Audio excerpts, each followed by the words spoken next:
Hi to all. ఈరోజు మన plant for life ఛానల్లో జనగణన అనేది 2027 ఫిబ్రవరి 1వ తారీఖు జరుగుతుంది. అయితే 2026 ఏప్రిల్ 16 నుంచి 30 వరకు కూడా స్వయంగా అంటే అందుబాటులో ఎవరైతే ఉంటారో ఆంధ్రప్రదేశ్ రాష్ట్రంలో ఉన్నటువంటి ప్రజలు స్వయంగా ఒక వెబ్సైట్ ద్వారా ఈ యొక్క జనగణనలో స్వయగణన అంటే స్వయంగా వారు చేసుకోవచ్చు. అయితే ముఖ్యంగా చెప్పాలంటే ముందుగా ప్రభుత్వం వారు ఏం చేశారనంటే ముఖ్యంగా ముందు హౌస్ లిస్టింగ్ అంటే ఇల్లులు ఎన్ని ఉన్నాయి ఆ ఊరిలో, ఆ ఇల్లు ఉన్న వాటిలో ఒకే ఇంటిలో ఉమ్మడి కుటుంబాలు ఉంటాయి, 2-3 ఉంటాయి. వాటన్నిటినీ కూడా వారు ఒక ఇంటినగా పరిగణించి కుటుంబాలు 3-4 ఉంటాయి అనేది వారు ధృవీకరించుకున్నారు. ఆ ధృవీకరణ ప్రక్రియ అనేది మే 1 నుంచి అధికారులు మీ ఇంటికి వద్దకు వచ్చి స్వయంగా వారు ముందు హౌస్ లిస్టింగ్ అంటే గృహగణన అనేది చేపడతారు. ముఖ్యంగా గుర్తుపెట్టుకోండి, జనగణన అనేది మన యొక్క జనాభా లెక్కలు అనేవి 2027 ఫిబ్రవరిలో జరుగుతాయి.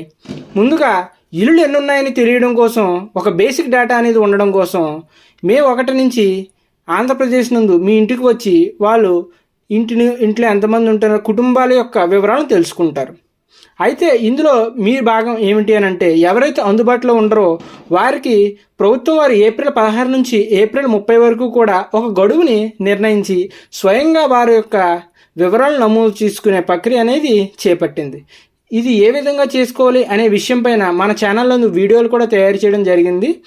మరి ముఖ్యంగా ఈ వీడియో నందు లాస్ట్లో మనకు స్టెప్ బై స్టెప్ ఏ విధంగా ఏ వెబ్సైట్ నందు వెళ్ళి మనం నమోదు చేసుకోవాలి, మొబైల్ ఫోన్ యూస్ చేసే వెబ్సైట్ ద్వారా యూస్ చేసుకోవాలనే విషయం గురించి మనం తెలుసుకోవాలి.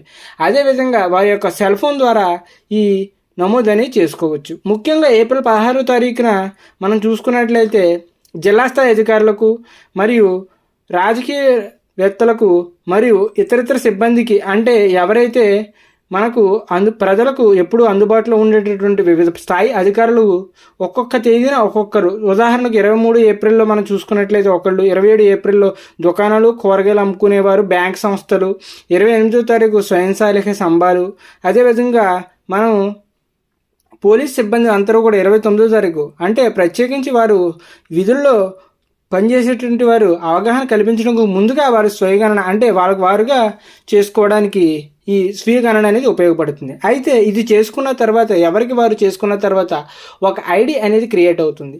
ఆ ఐడిని అనేది మీరు మీ కుటుంబ సభ్యులకు మీ ఊర్లో ఉన్న వారికి తెలియపరిస్తే గనక మేము అంటే ఎవరైతే అక్కడకు విచ్చేసినటువంటి మే 1 నుంచి మీ ఊరు వచ్చి మీ ఇంటి వద్దకు ఎవరైతే వస్తారో వారికి ఈ సెన్సస్ ఐడిని చెప్పినట్లయితే వారు చూసుకుని వారు అన్ని డీటెయిల్స్ కరెక్ట్గా ఉన్నట్లయితే మేము మీకు వెంటనే వాళ్ళు డీటెయిల్స్ అన్నీ కూడా మీ చూసి అడగకుండా ఆ ప్రశ్నలన్నీ కరెక్ట్గా ఉన్నాయో లేదో సరి చూసుకుని వెంటనే మీ యొక్క సెన్సస్ ఐడిని క్రియేట్ చేసి ఓకే చేయడం జరుగుతుంది.